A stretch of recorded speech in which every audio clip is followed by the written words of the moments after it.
And I think a lot of times what happens in relationship, there's a part that knows the groove of suffering, that knows how things are going to go, that Ooh, that's right. um, is so used to like this knee jerk response and kind of gets off on it sometimes. Ooh. I think some people get off on that like chaos and drama and the thing. Well, it's And what so you've known. it's what you've known, right? Right. So it's Mhm. like, I don't really feel like taking a breath and pausing. It just feels like too much work. So I'm just going to dive No, headfirst no. into a shit pond. I'm gonna be shit. Shit. All right.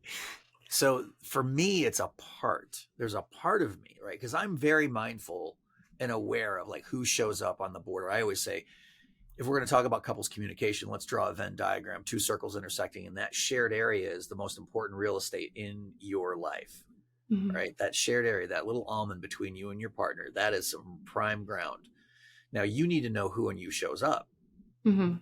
And so if you show up at a part of you that is combative, a protective part, or an inner critic, or a younger part, that conversation's not going to go well through those parts. And that's where I always say you can use whatever conversation device you want. What I think I heard you say is going to turn into, what the fuck did you just say to me, very, very quickly, if you're in your Right. combative part. And so for me, I can be very mindful and I can kind of know what's going on and I can feel all of it happening. And then there's that part of me that kind of comes up and whispers in my ear, and you know what I'm going to do.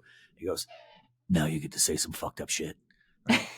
Right. And I go, and now I'm mindful enough to go, no, no, no, no, no, no, no, no. You're not going to do that. No, no, you can do it. Now you can.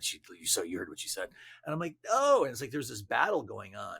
And I always think of like the F for those of you, the reference matters. At the end of Harry Potter, the last one, when he's fighting with Voldemort and you could see Harry's face melting with Voldemort and Voldemort's face melt. That's what it feels like to me Mhm. as I sort of wrestle with these aspects of self. And so you said, I don't think I can underscore enough of how important mindfulness is. I think that's right. I say to my clients, I can't underscore enough how important it is that you recognize that parts are real, compartmentalization of the mind is real.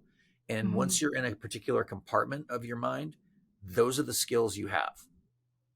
Those are the abilities you have. And that's the Mhm. lens you'll see everything through. And so those first two steps of being mindful of the part of you that shows up, man, is that important. And this is why relationships are hard.